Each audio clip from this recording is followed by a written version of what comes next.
నేను నా కొడుకు కోసం సంపాదించాలి అని అనుకోండి, బోల్డ్ దాసి మా కొడుకు కోసం దాసాను అనుకోండి, ఏంటి గ్యారంటీ? అంటే వాడు సన్నాసి అయ్యి, నా కొడుకు సన్నాసి, వాడు ఒక ఇడియట్, వాడు ఏమి రూపాయి సంపాదించలేని అనుకున్న వాళ్ళే బోల్డ్ పిల్లల కోసం ఆశ సంపాదించి పెట్టాలి. నా కొడుకు మేధావి, ఏమి ఇవ్వకపోయినా సంపాదించుకోగలిగడానికి నమ్మకం ఉందనుకోండి, నేను రూపాయి ఇవ్వక్కర్లా. నా కొడుకుని నేను మేధావిగా నా కొడుకునో కూతురునో మేధావిగా తయారు చేయడానికి ట్రై చేయాలి, కానీ ఆస్తినిచ్చి దద్దినా కొడుకులాగా తయారు చేయడం తప్పు కదా. ఎక్కువ మంది నాకు తెలిసి ఎవడైతే ఆస్తులు దాచి లంచాలు దొబ్బి పిల్లల కోసం దాస్తున్నాడో వాడికి లోపల బాగా తెలుసు, నేను ఫ్లూకులో వచ్చాను పైకి, నా పిల్లలు ఇడియట్స్, వీళ్ళు సన్నాసోళ్ళు, వీళ్ళు పైకి రారు అని వీడికి తెలుసు కాబట్టి ఆస్తి దాస్తున్నాడు. మరి అసలు డబ్బు సంపాదించడం ఎందుకు వాడికే తెలియదు, ఎవడికి తెలియదు.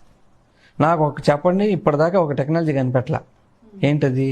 ఈ జన్మలో సంపాదించిన ఆస్తిని నెక్స్ట్ జన్మకు తీసుకెళ్లే టెక్నాలజీ రాలా, కానీ లేకపోతే ఇంకెక్కువ సంపాదించా.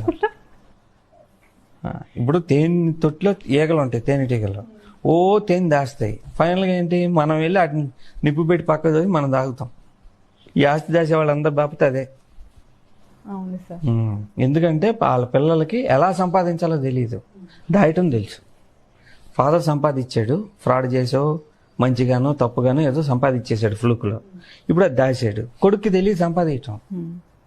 సో వాడు దాని ప్రొటెక్షన్లో ఉంటాడు. ఆ ప్రొటెక్షన్లో మొత్తం నాశనం అయిపోద్ది. ఎందుకు? దానికి గ్రోత్ రాదు, నాశనం అయిపోద్ది. అందరికీ అంతే.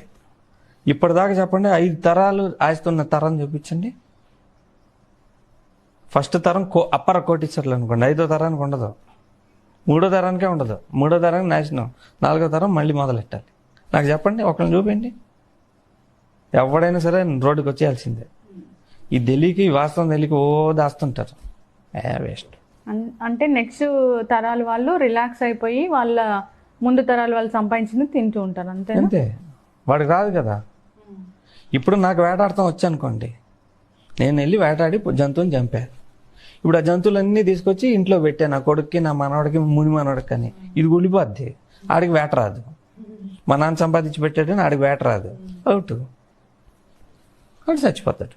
ఇదే జరుగుతుంది. ఇప్పుడు జవహర్లాల్ నెహ్రూ ఇండియా ప్రెసిడెంట్ అండి, నెక్స్ట్ రాజీవ్ గాంధీ, ఇందిరాగాంధీ వచ్చారు, రాహుల్ గాంధీ మేధస్ చూడండి. చాలామంది మేధావుల పెద్ద పెద్ద లీడర్లు, మేధావులు ఫాదర్లు, తాతలకి మనవాళ్ళు వాళ్ళందరూ ఇడియట్స్ లాగా ఉంటారు. ఎందుకుంటారు? వాడికి వేట అవసరం లేదు.